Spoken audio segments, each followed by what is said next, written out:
So today, we're taking a look inside the US government's official playbook for artificial intelligence. And it's a playbook that frames the future of AI not just as some cool new tech, but as a really high-stakes global race. Right out of the gate, this quote from the plan's introduction tells you everything you need to know about the mindset here. The core idea is that leading in AI is a matter of national security. Seriously, this isn't just about building better apps. It's about who holds the power and influence for the next 100 years. Okay, so if it's a race, what's the plan to actually win it? That's the big question, right? Well, this document we're looking at, literally titled Winning the Race, is supposed to be the official answer. It's the roadmap for how the US plans to grab that top spot on the AI podium. So here's how we're going to break it all down. We'll start with a basic idea of the race itself.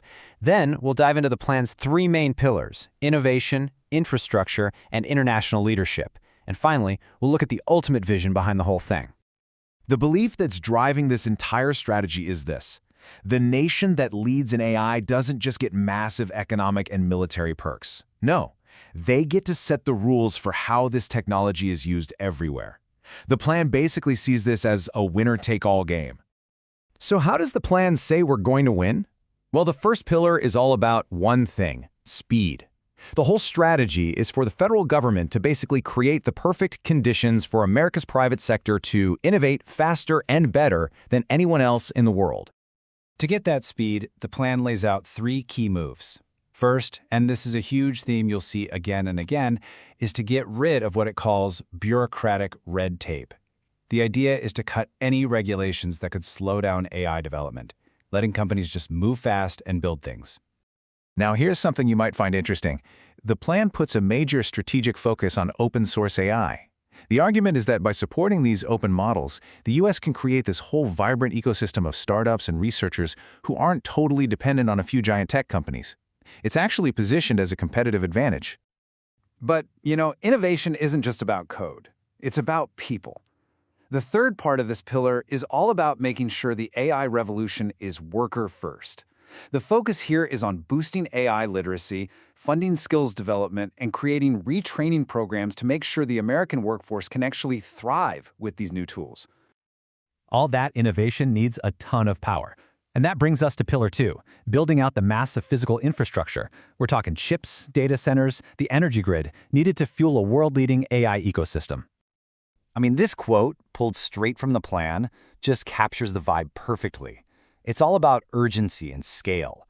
The document basically argues that America's path to AI dominance runs directly through a massive, rapid build-out of its energy and tech foundations. So the plan gets specific and targets three key areas. For data centers, it wants to streamline the permitting process to get them built way faster. For the energy grid, it's all about upgrading and expanding to meet the absolutely huge power demands of AI. And for semiconductors, the goal is crystal clear: bring high-end chip manufacturing back home to the US. So once you have innovation and infrastructure covered, what's the last piece of the puzzle? Foreign policy. Pillar 3 lays out how the US plans to operate on the world stage to make sure American AI becomes the global standard. The global strategy is really a two-pronged attack. On one hand, the plan says to aggressively export the entire American AI stack, from the chips to the software to our allies, making them partners in a US-led ecosystem. And on the other hand, it's about preventing adversaries from getting their hands on that same technology. And to make this happen, the plan lists some very concrete tactics. We're talking about tightening export controls on the most advanced AI chips, closing any loopholes that adversaries could exploit, getting our allies on the same page with all these protections, and actively fighting authoritarian influence in the groups that set global tech standards. So, after all the policy moves and strategic pillars, what's the ultimate goal? The end of the document paints this picture of what winning the AI race could actually look like, and it frames it as nothing less than a new American renaissance. I mean, just listen to that quote. It really captures how ambitious this vision is. The idea is that by leading in AI, America could unlock incredible breakthroughs in just about every field you can imagine, from discovering new drugs to creating entirely new kinds of art and media, and even pushing forward our fundamental understanding of science. So there you have it, a vision for victory in the AI race, all built on three core pillars of action. And that kind of leaves us with the big question that this whole plan is based on.